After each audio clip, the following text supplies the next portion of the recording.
Here today to talk about the financial and compliance report for the year ended December 31st of 2015. With me is Nick Hafel. He was the manager. He oversaw the day-to-day operations of the audit process. We're auditing the entire county, and it's for the year ended December 31, 2015. The paragraph that is important to you, or one of the paragraphs that's important to you, is management's responsibility for the financial statements. And the county and its public officials have the overall responsibility for the financial statements and the fair presentation of the financial statements.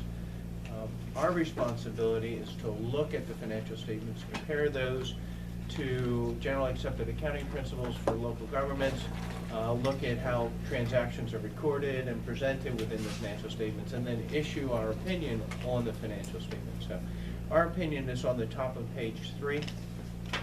And of course, we're issuing a clean opinion on the financial statements, so we're not aware of any material misstatements that needed to be corrected in order for them to be in accordance with generally accepted accounting principles. There's a couple other paragraphs out of that, after that, that relate to supplementary information. There's also a paragraph in there that relates to changes in accounting principles that affected primarily your pension and how that's presented, and we'll touch base on the pension presentation in a little bit. Governmental funds had an ending fund balance of about $22 million, and if you look back on page 18, I'll show you how that ties into the financial statement. So when you flip back to page 18, all the way down here in the bottom right-hand corner, you'll see the $22 million. That's what we're tying into. And that's really all of your governmental funds. And what this statement does is look at the county operations really on a short-term basis. If you look at the next bullet point, the county's total net position increased by about $600,000 to about $3,102,000. That's, of course, significantly different from the first bullet point that we talked about, page 14, $3,102,000, and it's right about here. This statement takes a long-term look at your financial condition of the county. So, from a long-term basis, when you look at all of the assets that the county has and all of the liabilities that the county has, and you net them all down together, you have a positive position of about $3.1 million. When you look at that $3 million, there are different buckets within that. There's your investment in capital assets, the county building and all its facilities, less debt.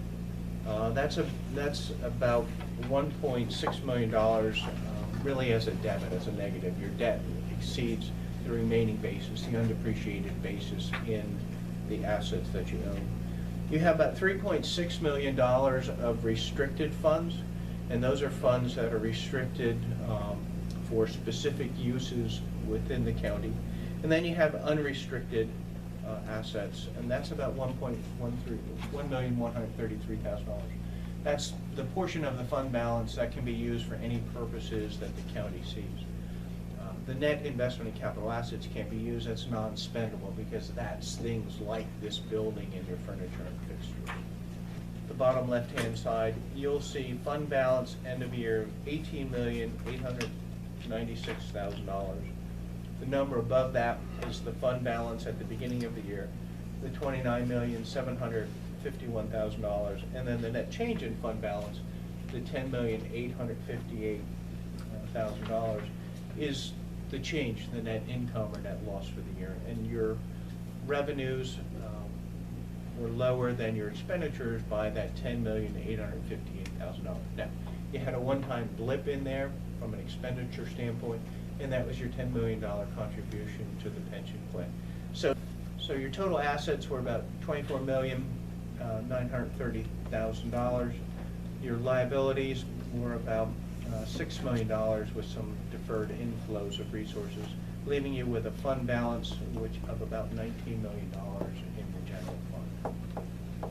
And then up above you can see the categories: cash and cash equivalents of about $11.5 million, your taxes receivable about $825,000, intergovernmental receivables $1.5 million, and then due from other funds of about $11 million.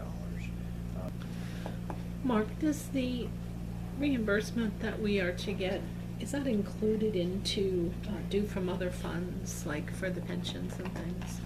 Well, as you expense your pensions, that goes into the cost, and then it gets calculated into what those particular funding agencies will reimburse you. So when they look at your costs associated with that, it may not hit your rates until another 2 years out. Until they roll So it's through. not there yet? It really starts the bulk of your pension plan footnotes. You have about 1,400 participants in the plan. Last year you had a little bit over 1,540. The presentation of the financial statements is significantly different from prior years, and there's changes in new accounting standards. So page 55 really is a summary of active plan members and inactive plan members and those receiving benefits. When you get over to page 56, this is where kind of the meat of your pension plan starts and how information within that is calculated. So things like an inflationary assumption at the top of page 56, they're assuming that you're going to have, inflation's going to be 3%, salary increases are going to be about 3.5%, and investment rates of return are going to be 7.5%. All $18 million. If your investments only make 6.5%, then your actual pension liability is $34 million.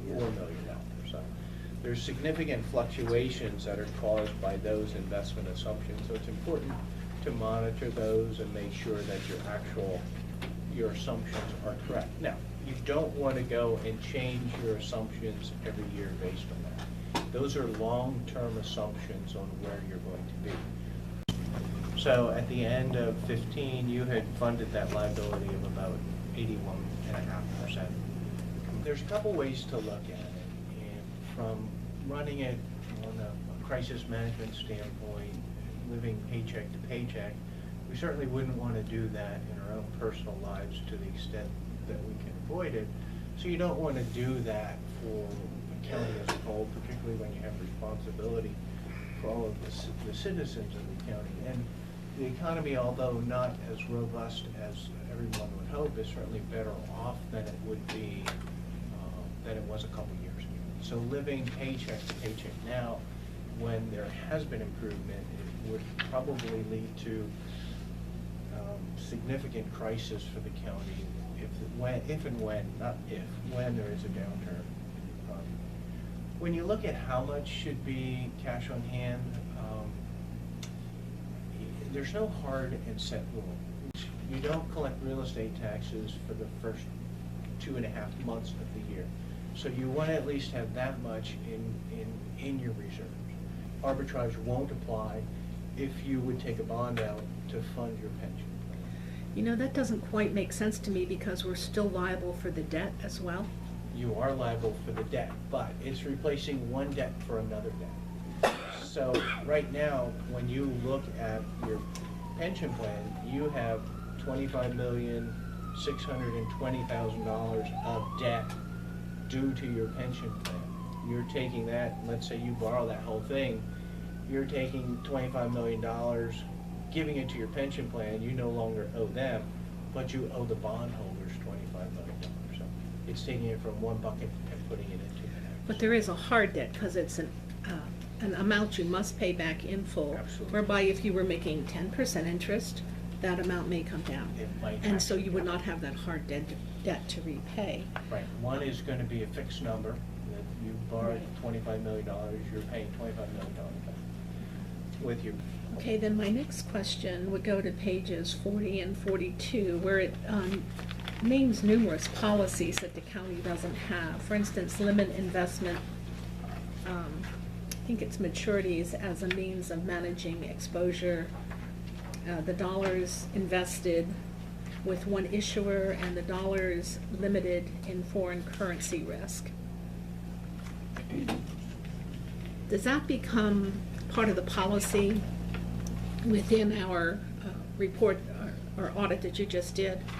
Is that a separate thing that we have to do?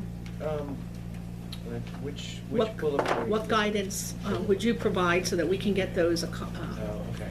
into compliance? What I would do is go out to probably the County Controllers Association and ask if they have sample investment policies, or get some. Or CCAP, I think perhaps. the county. And I would like to say that I'm very proud of what this board has done in 4 years, or a little over 4 years. And a portion of that accomplishment, I think, can be credited, at least in my decision-making, in your contributions here on these annual meetings and discussions between these annual reports. So I think our board should be proud of what we have accomplished in the positioning of the county financially, and I want to thank you for helping us achieve that. These things were not popular.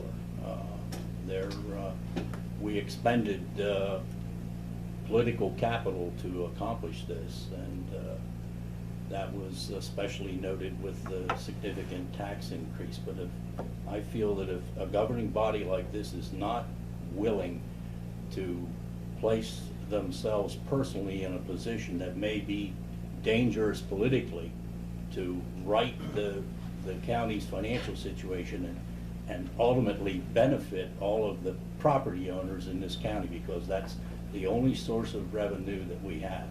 And even it's very difficult for someone out there that's seen their county property tax increased by 32% to look at it and say, oh, those county commissioners are really doing me a favor. But in reality, we did. I think the other thing that we should feel proud of accomplishment, if we compare Lebanon County to the state government and the federal government, we're the only ones that are doing what needs to be done.